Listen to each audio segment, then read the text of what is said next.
How to track your Kohls order status online. Hi everyone and welcome back to our channel. In today's video, we are providing you with a step-by-step tutorial that we can follow up in order to do it very easily online. So let's get started with the video.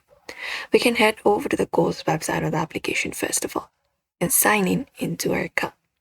After that, we can click on this option called account in the top right corner and select it, and that should open up the account page here. Now within this page, what we need to do is scroll down and go to the section for orders. And here we can look out for this option called see all orders and click on it. Once we click on it, we'll be taken to our order page here. So here we can select up a specific order, and there we should be able to view our shipping status, delivery estimate, tracking link, and that is the easiest way to see the full order details. Otherwise, you can also look out for the tracking number in your shipping confirmation email, and you can go to the tracking site and you can enter your tracking number and see all the real-time updates.